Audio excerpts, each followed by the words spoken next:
Do y'all ever wonder if the first chiropractor was just bad at murder? I hurt my back. I went to chiropractor. I didn't even really know what chiropractors do. I just knew that they were supposed to fix backs and stuff. And this man put one hand here and one hand here, and I was like, I'ma go. I can't take my uncle anywhere. If you take him out to eat and he has some good food, he has to audibly, loudly catcall his food. He ordered the lobster bisque. This man goes, oh, she thick.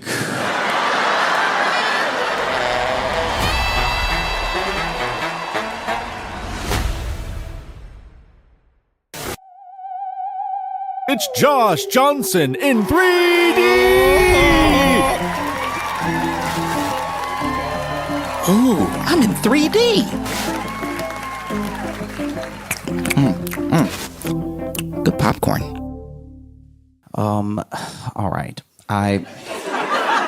No, it's just, okay. I know that there must be black people that live here, but...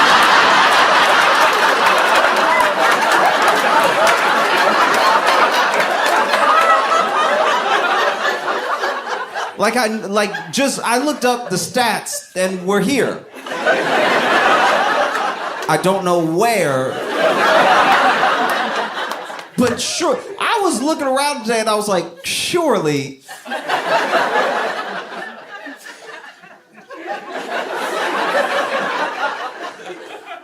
I like being in Madison. I like Madison's, this is a very sweet place. It's like very earnest, It is. Because even though there aren't that many black people here, y'all seem like disappointed about it, but you'll take it.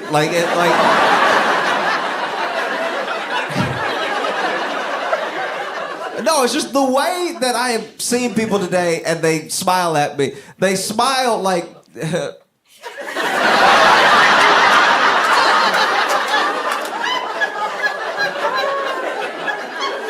It's like they're excited. They seem excited to see, they don't know who I am, but they just seemed excited. They were like, oh, wow.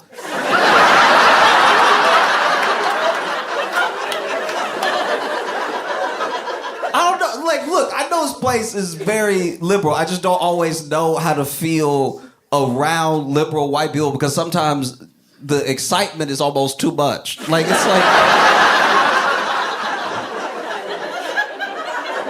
Do you know what I mean?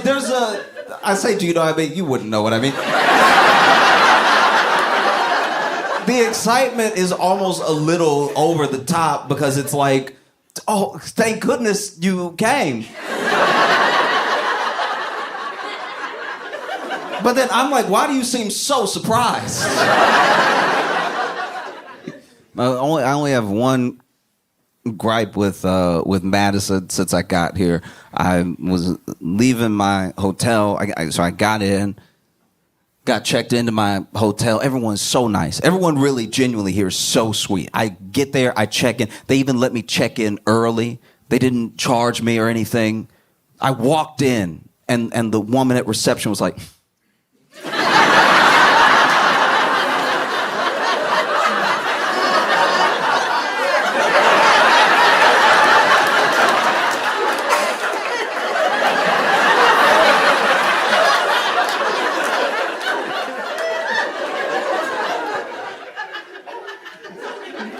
I'm telling you, even when I was like, oh, I'm here to check in, and she's like, oh, okay, I can look. Yeah, check-in is a little late. I was like, oh, yeah, I was hoping I could check in early. I don't know if there's a fee or anything like that. And this woman said, oh, no, of course, I'm going to try to get you into a room as soon as possible.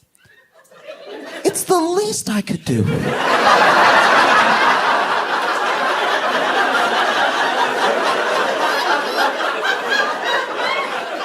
I was like, for what? What did you do that I don't know that you did? Do you know me? What is happening here?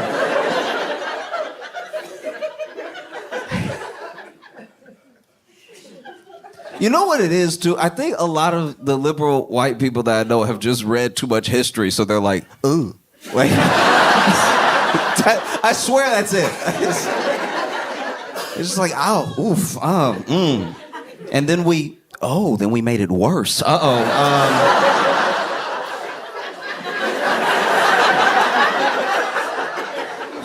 I suppose that in order to address this problem systemically, I could just smile harder.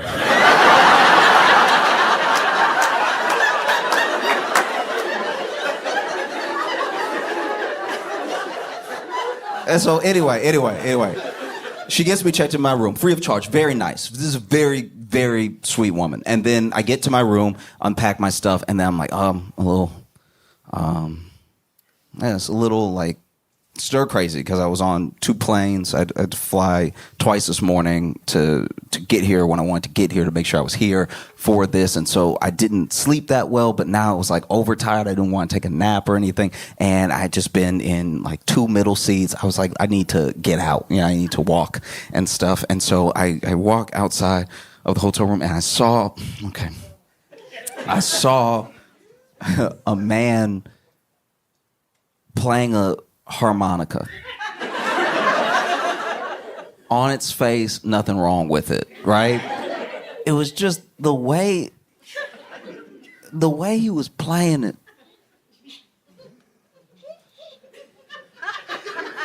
Okay, this is gonna be hard to explain, but just stick with me. You know, like when like a white kid from the suburbs starts rapping.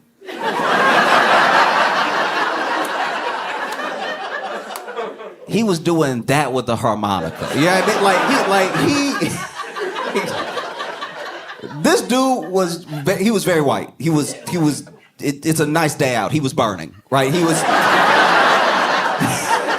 very, very white. But he was playing the harmonica, not in key, by the way. It's not like, oh wow, where'd he get all that soul from? He just blowing hard. He's blowing. But he playing the harmonica, and you could just see from his eyebrows, he's trying to, I don't know, he's just really trying to play it like he'd been through something. And I was like, nah. This is uncomfortable.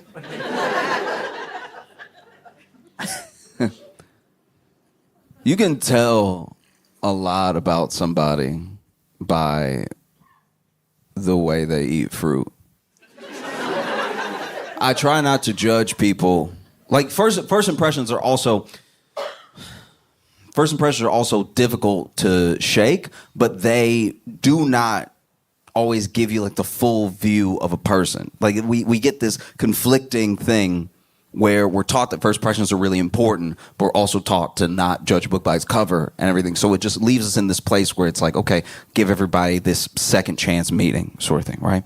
And my struggle is that when you see someone eat fruit, that's all they're doing. They're not telling you, oh, I'm a psychopath. Like they are just eating. They're just having a snack, right? But then the way that they have that snack, it's like, oh, this is you being yourself. And so then if I see you being yourself in a way I've never seen anybody be themselves, I'm going to attribute you being yourself to things that other people don't usually do, like kill everybody, right? I say that because I saw a man eat an apple bottom up.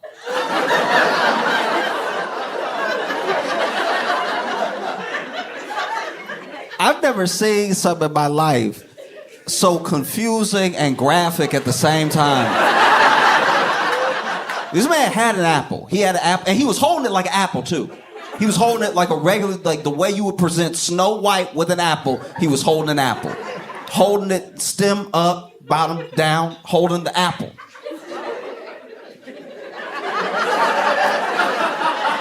And then, mid-sentence, pulls out the apple. Right? We're still good. We're still good. This is still law-abiding right here.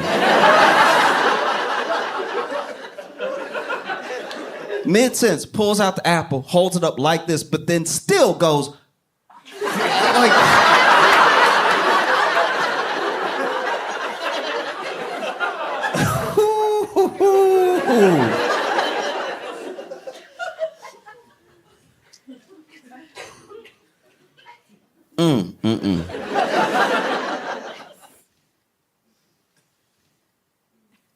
I should call the police. Like I should.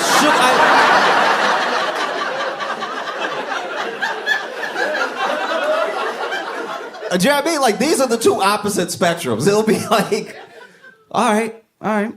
Black people mind their business having a barbecue in the picnic, and then a white lady calls the police because they don't have a permit to be out here with it. Okay, sure, okay. You get that one, and then I will get, hey, he eating it, look.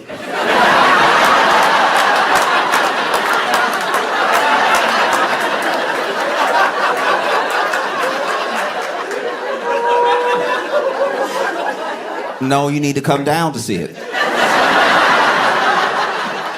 No, when you see it, it'll be a big deal. Trust me.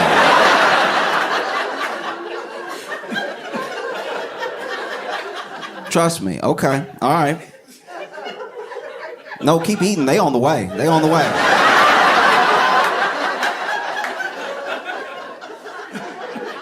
No, it's insane.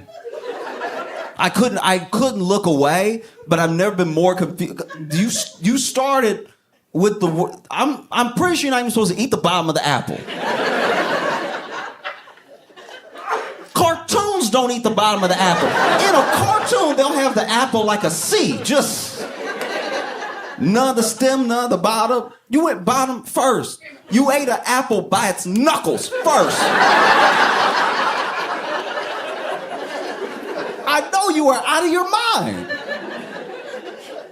I don't even know what is that at the bottom of the apple? Because you know that sticky, it's like where the seed finished opening up or something, like it's like spiky, and that's first. That's the first thing you taste when you eat an apple, and you kept eating the apple. And then you ate the core too, because now every bite is like an eighth core. So then you are having the worst version of an apple anybody's ever had.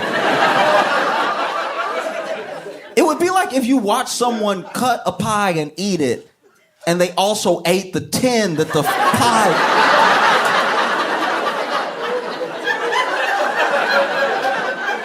Y'all aren't upset enough about this, and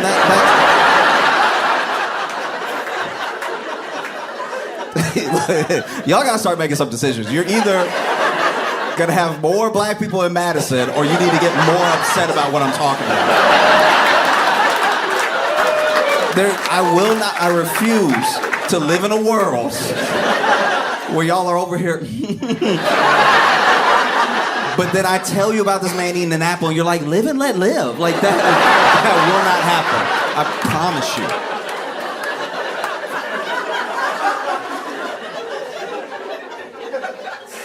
This is insane.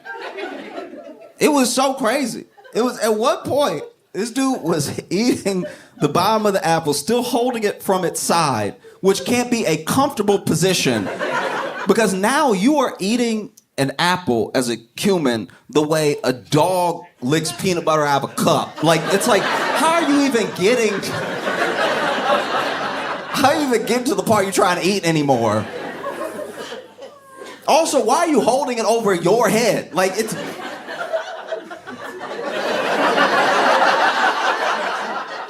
By the time he got done, because then he also ate the whole apple. This is how I knew he was a real psycho. This is how I knew he had somebody in the basement. This is how I knew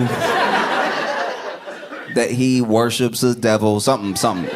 Because by the end, last few bites, he was just holding it by the stem. And at the very end, put the whole thing is about pop. Stem right here. See, now you're getting upset. Now this is why I need it. Pops the whole thing out of his mouth like once again like a cartoon, but when a dog would eat a chicken bone and just pull it all out, right? And then look, I really try to be like y'all, a live and let live type of individual, you know? I didn't, the whole time he was eating the apple, I only went, once, right? okay? But when he was done eating, he was done eating the apple, he put the stem in his pocket.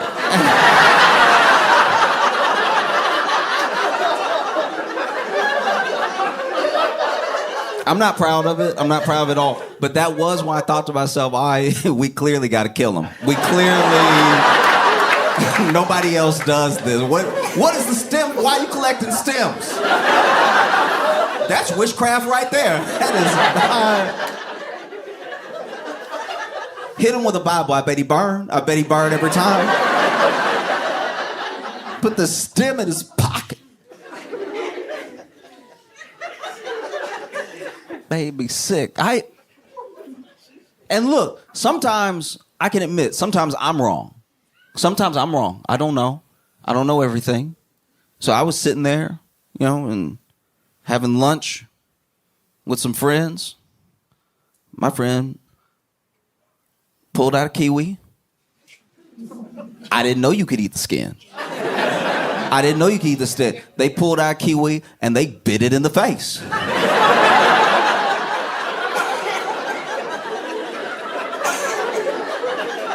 Imagine a little kiwi cartoon. Imagine, those cartoons they show the kids to get them to eat their vegetables and the fruits and stuff. Imagine a little kiwi over here dancing.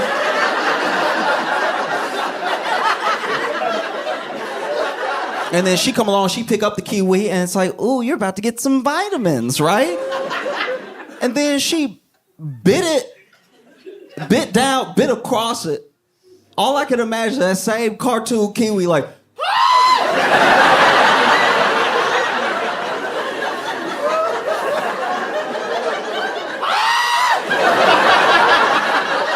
it was gonna get eaten anyway. Not like this. Bit that thing in the face, whole started chewing and everything. And so once again, this is me. I didn't know you could have the skin. So I was like, ew. Is nobody else gonna say anything? Apparently I was the only one at the table that didn't know you could eat the skin. But then when I found out you could eat the skin, I was like, oh, okay. Could and should are different.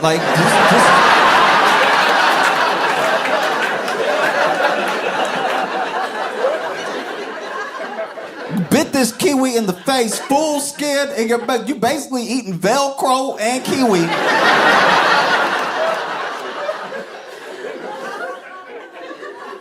If you can bite into a kiwi with the skin on, unwashed, just full on. Yeah. If you can do that, I bet you could bite a person right on their head. I bet you. She did it cold, no emotion.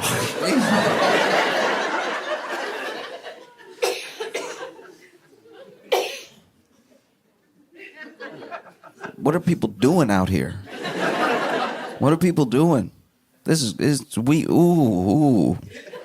People making me nervous. People make me nervous because none of us exist in a vacuum. All of our decisions affect all of us. Every decision affects everybody else. Some of them don't. Some of them don't. You wake up in the morning, you want to have apple juice or orange juice, that's on you. It's all juice. It's all too much sugar. You're going to be tired at 2 p.m. Maybe that affects me if, you are the person that I go to at the bank that has to tell me about my loan. And now you're, sleepy while you're going over my rates. Yeah, I guess then I'm affected. But not every decision. Just a lot of decisions that you make affect other people that you don't even know yet. You haven't met these people. But what you do affects them. So it's important that you just are mindful of the decisions you make. It's kind of like when people have a kid, my friends started having kids years ago. So now all my friends' kids are these little people. These now they talk. Before it was like a little baby that you could hold and oh, you want to hold him? I'm like, does he want to be held by me? That's no one cares. Hold him. And then you hold him and the baby's like, oh, what?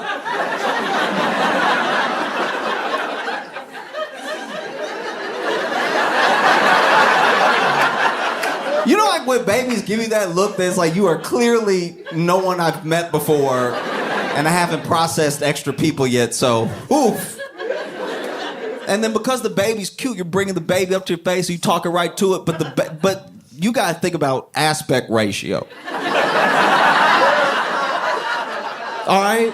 I understand the baby is adorable. The baby's very sweet. You pick up a baby, you want to hold the baby. Oh, look at your cute baby. I mean, you want to make them laugh so that, you can have that memory. They won't remember. But then you pick up the baby. You got to remember, you are a giant. You are the biggest person this baby's ever seen up close, right? And the baby doesn't have like the object permanence to understand as we get closer, you're not getting bigger. So when you bring the baby right up to your face, that's why the baby's like, whoa. Being held all uncomfortable. Like,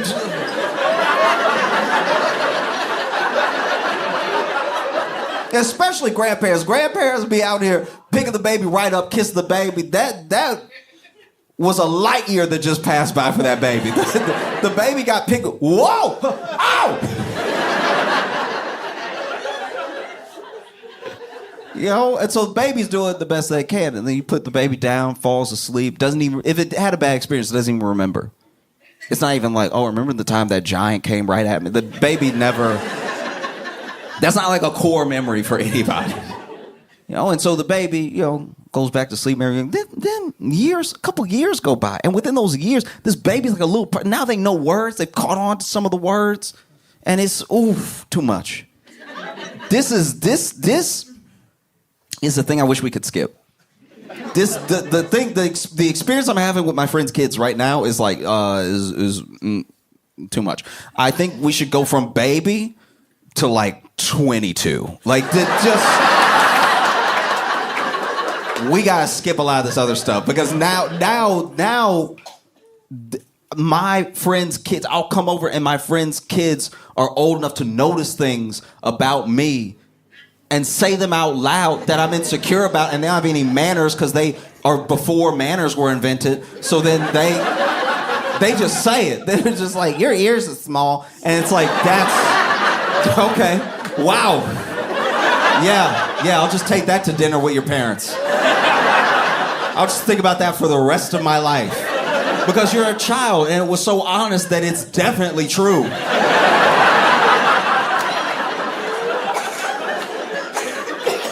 Nightmare stuff. Just absolute nightmare fuel. My friend's kid, very sweet, very cute, will not stop whispering. And I hate it. We'll be with everybody. We'll be in the room with everybody. Everybody's hanging out together. And then child walk up to me and go, hello. No. Unless you feel like fighting, no.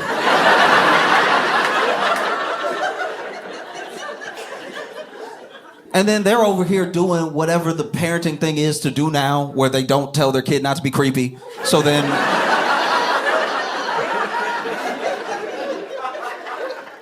kid love walking right up and telling you something that would be harrowing even if they weren't whispering. But the whispering is exponentially scary. They love to walk up and get close to your ear and stuff, and it's like, you just sneezed. You gotta chill. You have to chill. No boundaries. No understanding of germs at all. Get right up in your ear. I had a dream. And now because it's a child, and if you freak out, it like ruins the child's life. So then you have to sit there like that wasn't terrible. Like you weren't just watching TV and then heard that in your ear and didn't want to go, oh! Like you have to check yourself as an adult. Come up in your ear, you're like watching the game with their dad. I had a dream. Oh, okay, buddy. What was your dream about? You don't even want to ask that when it's an adult.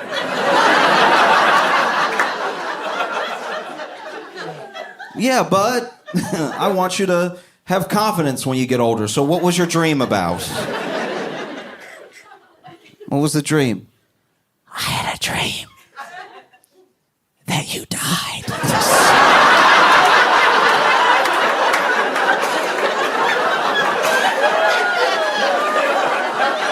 You're not gonna do anything about this. You're not gonna say anything. You're not gonna tell him that there are some thoughts that stay thoughts. You're not gonna tell him that some things stay in your head.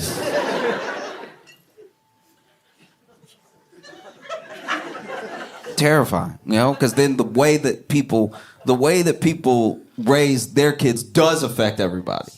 Because now we are all living with the consequences of other people's kids, because that's who we are. We're all other people's kids. I like to think that my parents did a good job because I'm alive. Baseline, I know how to be alive. My mom isn't here. She's not in the building. And I made it to the building. So I did develop some skills. I learned how to get myself from a place to a place, right? My mom is chilling at home right now, and I am here, and I didn't need her to get me. Okay, we're good, And then it goes further than that. It's like we're dealing with people who are the product of what their parents taught them was okay or bad or judge them for, and we're all trying to figure it out together, because then nobody's parents were perfect. So then there were some things that aren't even a big deal, but their parents made a big deal out of. So then you as a adult will make a friend, and then out of nowhere there'll be a behavior that you question. You're like, why is this thing happening? And then you find out, this thing happened when I was little, and that's why I am the way I am, at least in this one regard, right? People are always changing and everything. But every time maybe you play softball together, maybe you work in the same office, and you play softball on the weekends, and every time they hit a home run and they come to home plate, stomp home plate, they're all proud of themselves, and they come back to the dugout and you go to high five them, they flinch.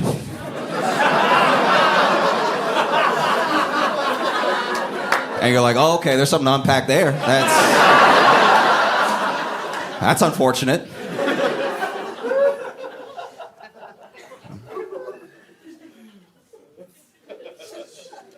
I think about that because when I was little, I was making my friends, but all of my friends were also the products of whatever their parents were doing.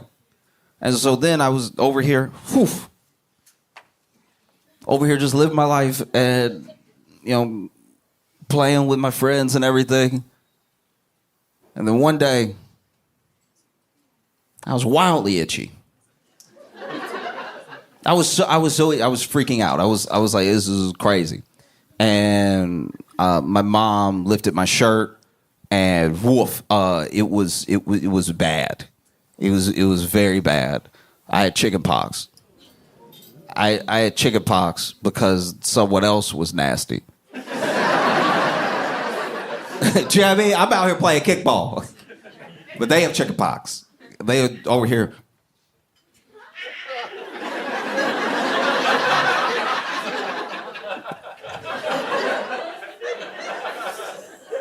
Get to home plate.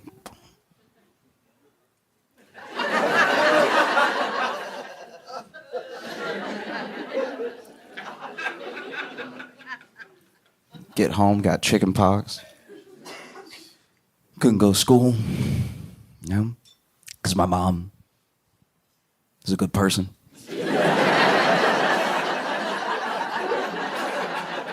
She didn't do what the other parents did, which was send their kid to school with chicken pox. Just be like, he'll work it out. And some of us never get out of that thing, by the way. That's a thing I think we learned in COVID. No matter what political leanings you have, no matter how you feel about how your state or this state or the government at large handled COVID, we can all agree that people are nasty. People are incredibly nasty.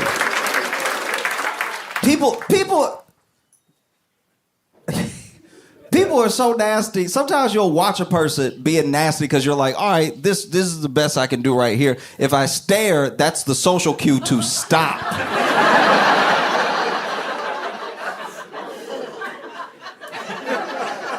No, don't look away. Don't look away. We got to keep looking at him until he stops.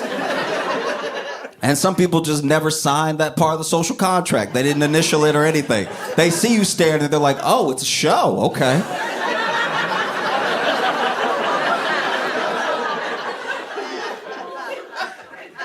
People are disgusting, which is why COVID was so scary. Because we were like, all right, well, then I'm going to get it. Because half the people at work stay sick. They stay sick. They stay coming to work. And they think they're doing something because they brought a tissue box with them. And they come inside and then they cough on everybody. And then they get better and then we're all sick. And then you cough and they're like, are you okay? How dare you ask me if I'm okay? You disgusting. You gonna ask me if I'm okay. You know you patient zero in here. People act like nobody keeps track. I'm petty. I keep track. I see somebody walk in and go, I'm like, all right. May 5th.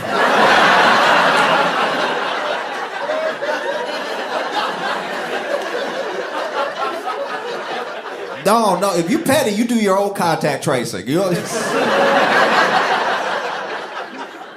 I've been in break rooms before where I was watching somebody. I've been watching them all day. I was like, okay. April 2nd. Then sure enough, I'm not following them. I'm going about my business. I'm doing my day. But anytime I see them, I see them. Anytime I see them, I watch them. I'm watching what they're doing. And then especially if they got the same break time as me and we're both in the break room, I'm like, all right. Trust me, if you sick in the office, I'm a Karen. I'm a Karen 100% of the way. I'm over here just...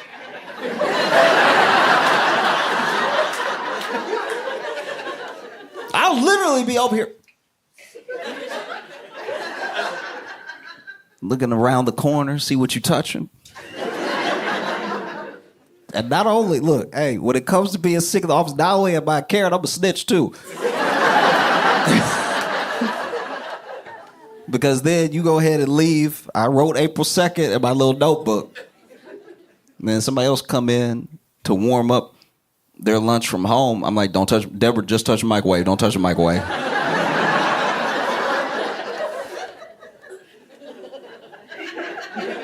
You can Clorox it if you want, but Deborah, just touch that microwave. She been coughing.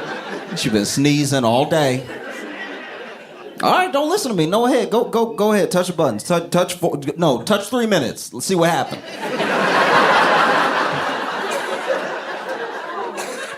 And because I'm petty, I'll sit there and be like, all right, Pete, April 2nd. Touch the microwave. 2 minutes after Deborah. I don't even know what I'm going to do with all these notes. I just have them.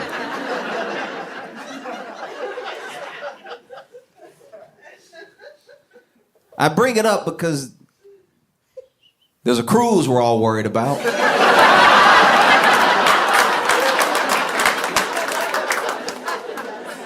There's a cruise. I'm not a doctor. I don't even know all the ways you can get sick. I used to think it was just ear, nose, and throat. And then I found out about other stuff and I got way more scared. I was like, oh... if you really looked into it, you could read about all sorts of diseases, especially you go to like medieval times and stuff like that. They used to do fillings different. Like when you need a filling in your tooth, they used to do fillings different. And when they did them this way for a really long time because they were like, gold and some of these other metals, they last forever so they won't rust, so you don't have to worry about getting some sort of infection in your mouth after you get the filling, right? But then the way that they would do them back in the day, because they didn't have state-of-the-art technology, there would sometimes be air pockets. And so then you would be walking around with that air pocket in your filling. And that air pocket would build up pressure over time. And that pressure would cause such an intense pain that you would feel like you were losing your mind. Like there's like documented stories of people going through so much pain, they feel like they're going crazy, and you don't attribute it to just the tooth. It's like a pain in your entire head, and then the tooth explodes. And you feel fine.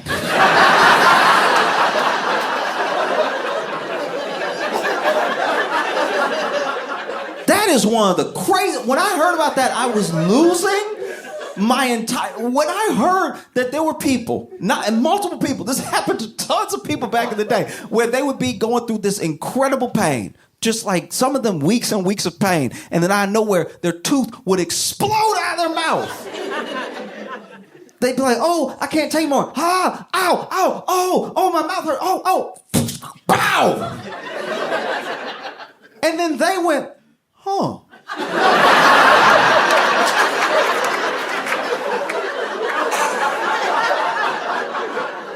I think I'm fine. I think I'm actually okay. That's crazy. You would think if your tooth explodes, your head gotta go with it. Like, isn't that the whole thing of Mission Impossible? Where he's like, "I'm gonna blow up your head, I'm gonna blow up your head. Unless Ethan brings me the rabbit's foot, I'm gonna blow up everybody's head in here." Then you have real teeth exploding and people are like, "Oh, wow, yeah. Okay. I guess I can carry on." No. That blew my mind. And so I don't know anything about medicine. I didn't even know, I still don't even know if I know how to pronounce the Hantavirus. Hantavirus.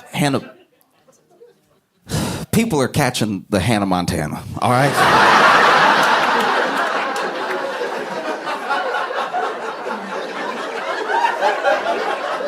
I'm gonna call it the Hannah Montana because I don't know any facts about it. And I feel like when you don't know facts about something, but then you say the thing, that people think you know something. So I'm just gonna call it the Hannah Montana so everybody knows how ignorant I am to the entire thing.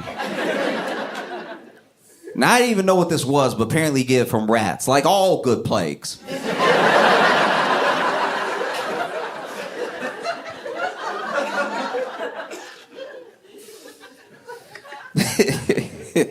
Man.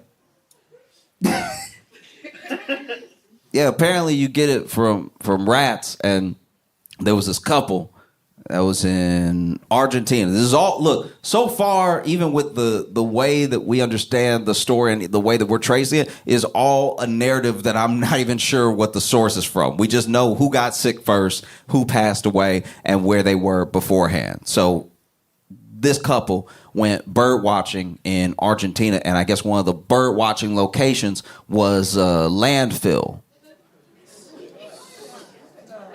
You know how bad you gotta want to see a bird?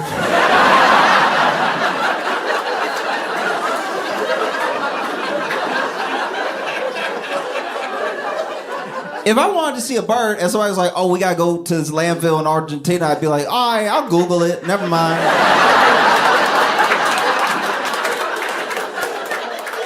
No, I'm good.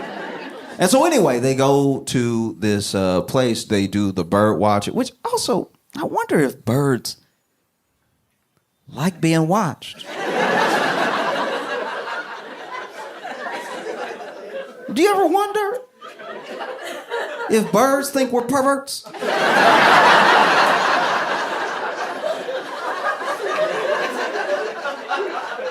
Or if they think we're on the hunt, like we eat birds. We, as humans, we eat birds. And so if you're a discerning bird, you don't know that we're just there to take a peek. You might be like, all right, they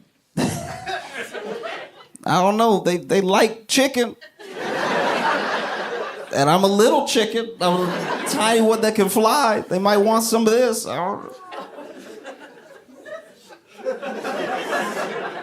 You know, just over here, binoculars on, being extra still. What if the bird always sees the bird watcher too? We always act like the bird is just like lit, but what if they're like...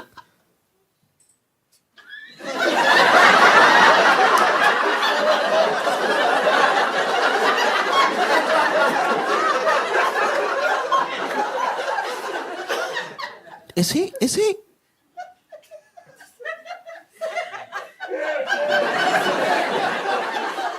Is he laying in the grass with binoculars on? Does he think we can't? Does he think we can't see him? Because bird watchers come in all types. There's some bird watchers that'll just stand there with their binoculars and be like, all right, joy, right? And then there's these bird watchers who get like National Geographic with it. They get all low.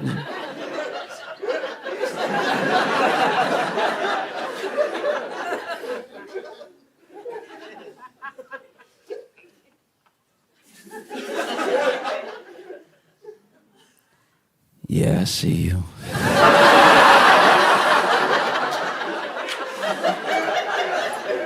Yeah, I see you. Lift those wings. You dirty birdie.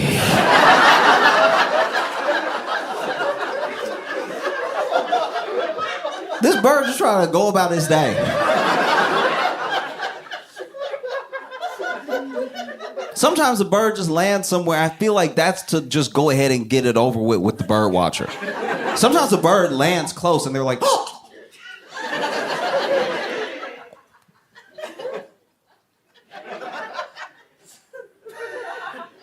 I love that. I love when they're doing that thing. Of like, I once went on this hike against my will, and there was bird watchers. There were bird watchers with us, and every time there was a bird that landed, didn't matter how close or far away it was, the wife would turn to the husband like, Philip! Philip! Look. And then the wife would turn, as soon as she got his attention, he would look at the bird, she'd turn back and look at the bird and be like,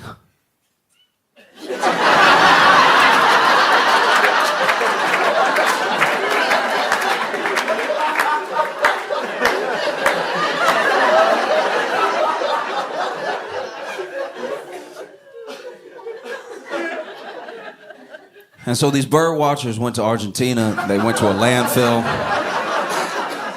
And then I guess they came in contact with a rat or something. And then they went on a cruise. They went on a cruise with people from all over the world. I've just never seen a weekend be the worst possible scenario. It feels like out of a movie. We're going to get in contact with this incredibly rare virus, and then we are going to go to the United Nations of Fun. And we're going to make sure that we're stuck with everybody there in the water, so it's like no one's leaving. So we have to give it to somebody. And then, sadly, I believe it was the husband passed away, and then the wife was gonna go ahead and leave. So then the wife left. She, I think, was examined or something like that. Might have been in South Africa. And then she was gonna take a flight. They were Dutch, and so I guess she was gonna take a flight from their home. So she's on the flight, and even in that part of the story, I was like, oh, a flight.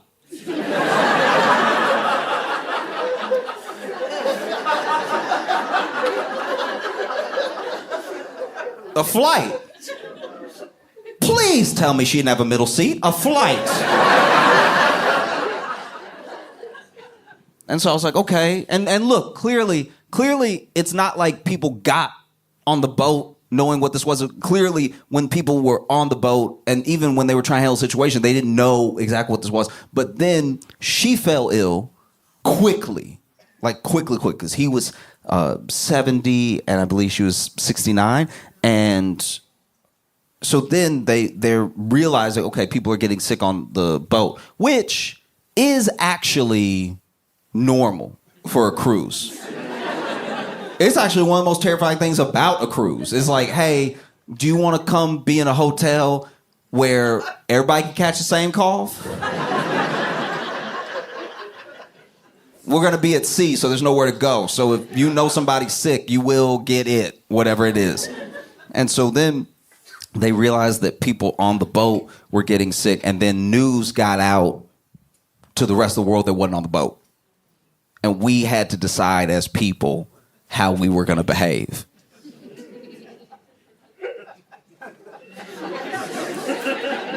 Because a lot of people are showing sides of them off of the news of this boat, saying things that I'm not saying. I am not saying this, but there were people that were like, okay, so they gotta live on the boat now, right? Like there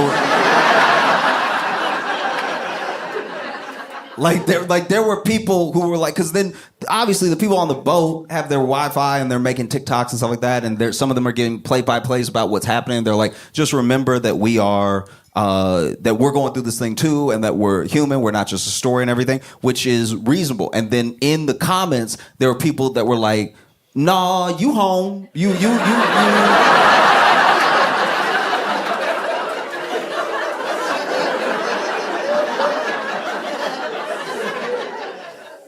There were people in the comments being like, "Look, I will send you whatever you need. I will send you."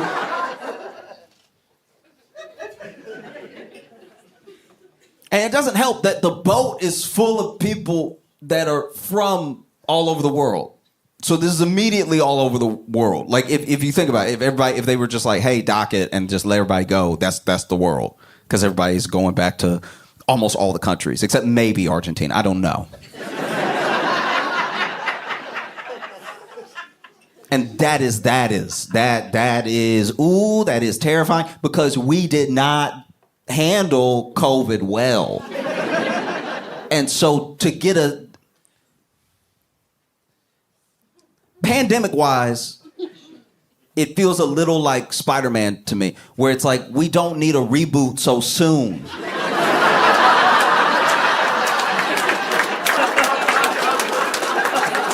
Like, we all know who Uncle Ben is. You don't need to... Please don't kill Uncle Ben again in front of us. It's sad every time. It's always sad. We get it. We connect with Peter as a person because he lost Uncle Ben, but we don't need to... No. Please don't do it again. And we didn't do well.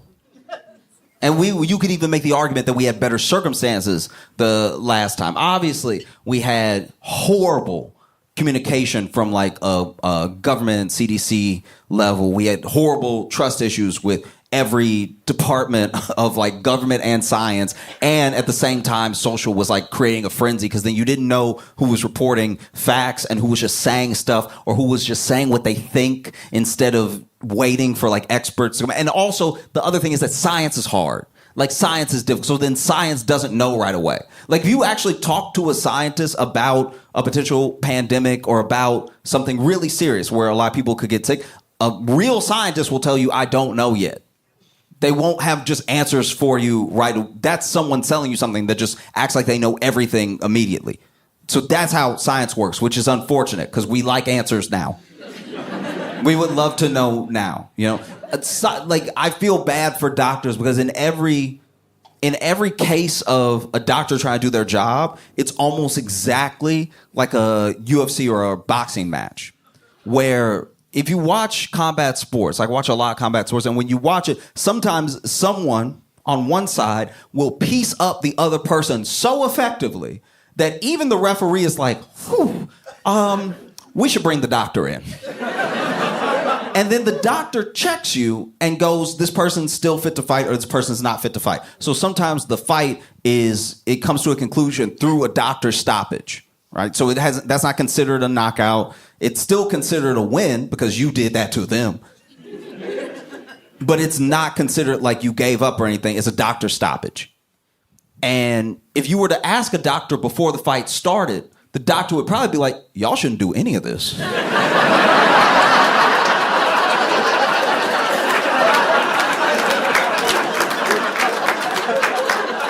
You about to do what? This sounds like a horrible idea. That's terrible. And so then when the fight has started and people are getting kicked in the head, punched in the face, kicked in the head, tripped, pushed down, like choked a little bit, but then they let them go and then they slap, all the stuff. And then the ref is like, look, You doing a lot of winning right now? I'm just gonna make sure you're not winning so much you kill him. Let's bring the doctor in. I think if I was a doctor for a combat sport, I'd be like, oh, now you want to listen. Now you want to hear what I have to say. That's interesting. Because I remember telling everybody that nobody should be here. I remember that. Not only do I remember that, that was 8 minutes ago. I told you. You the one over here, ooh, like I told you not to do it. So now I gotta put the flashlight in your eye and go eye to eye and see if the other eye responds, or if not, you're like half brain dead or something like that. So now I gotta pretend on this farce with all of you that y'all listen to me. All right, your eye followed me the whole time. So clearly you can see eye to eye, and yeah, if you think in the 8 seconds I've been looking at you that you have learned karate, then yes.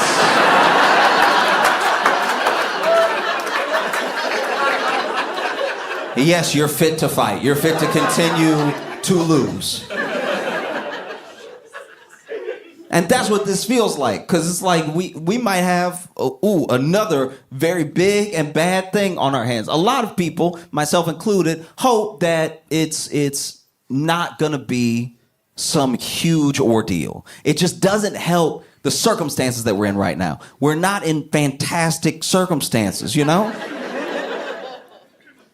I don't know exactly because I don't follow it closely enough. I just watch it when it's already happening. But I'm pretty sure the World Cup is in like a month. So then they already sent everybody in the world back out.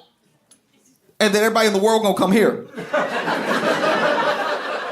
And we haven't learned. We still nasty. We are still very nasty. We still got a lot of people don't know what a tissue is, don't know what a Clorox wipe is, never met soap. So I'm not doing that thing where I'm like, ooh, these people might bring it to us. It might be here, and we might kill them. I don't know. We are also nasty.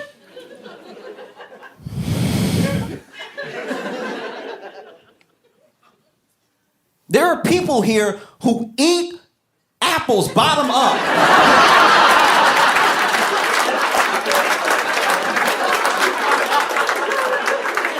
We are also I'm not doing that thing where I'm like, oh no, what if people get us? It will probably be us getting us sick. And then us spreading it to the rest of the world because, you know, we got bird watchers here too. I don't know. Because I genuinely feel for the people on the boat that's got to be terrifying, and then it's got to be crazy to then go home and people find out you were on the boat. You might not even bring it up. Imagine you don't even bring it up, which is impossible. Everyone that I know that's ever been on a cruise has brought it up.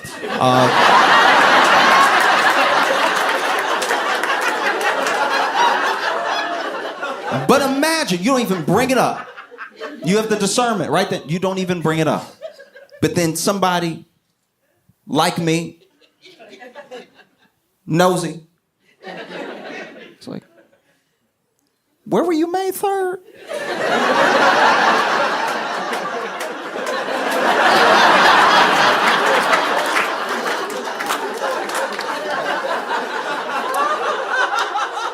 May 3rd, Deborah. Because now imagine you get home and you were on that cruise and you don't even bring it up, but then somebody else you was being on that cruise now for however long, this thing has an incubation period of up to like 8 weeks. So now for weeks and weeks and weeks, every time somebody around you, they're like, oh, hey, how you doing?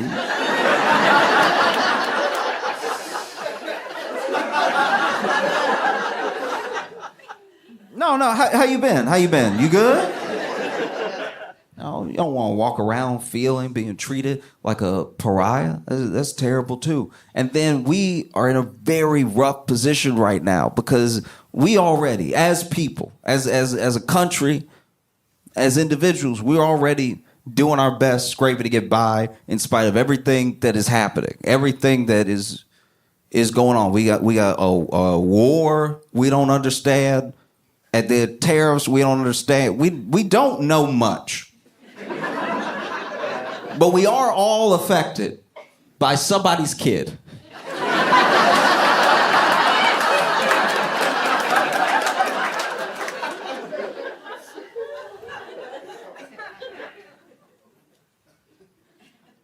And so it scares me. I'll be honest with you. I'm nervous. I'm scared, just like you're scared. And there's a part of me that wants to be incredibly optimistic and say, hey, we got through the last thing, we'll get through this thing, right? But the truth of the matter is that everybody didn't get through the last thing, and there's a lot of things that could have been done better. There's a lot more honesty that we could have had with ourselves and each other. You know, you now look back at that time, and there was a couple people who they had it. Do you know what I mean? It's not even that big of a deal. Like, now we don't judge the way we'll judge. Right out of COVID, if somebody told you they had COVID and they still went and did something, you'd be like, oh, I didn't know you were a murderer. Okay, I didn't know you were a killer. No, that's good to know. No, I'm clocking that in my head that you're willing to kill everybody in the room. That's all right. You bite kiwis in the face. I see you. I see you. No, you were bored and sick and wanted to go to the party and get everybody else sick. Okay, I know. I see you now, right? And so now, you know, people look back at that time and they don't have as much judgment for those moments because we're not in the same place in our minds as we were back then. But we also didn't have RFK Jr. as the head of Health and Human Services, and I think that's also a big difference.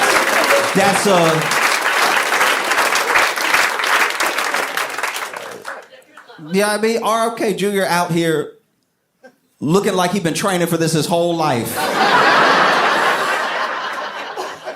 And not to be the head of Health and Human Services, I'm saying he looked like he'd been training to see what every virus tastes like.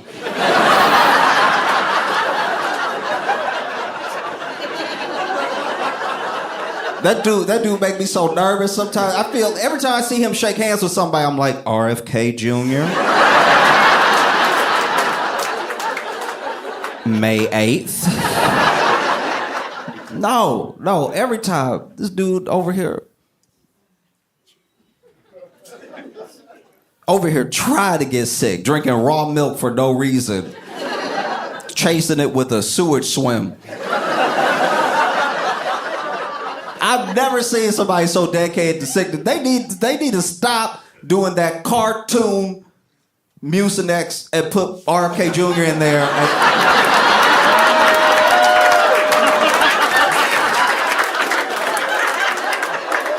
Cause that's how you feel when you're sick. I hope nobody catches the Hannah Montana. But if you get it, I bet it feel like RFK Jr. twerking in your stomach.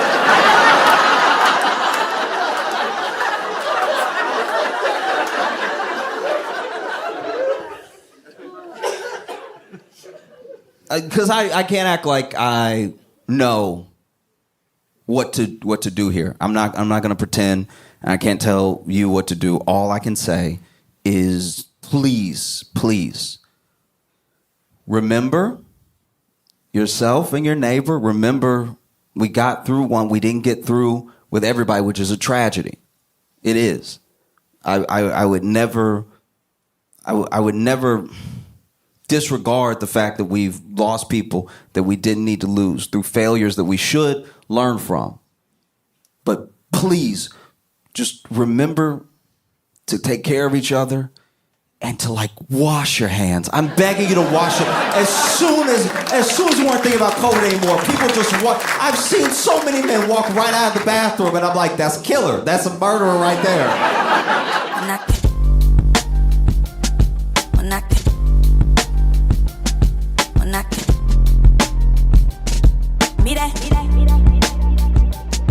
When I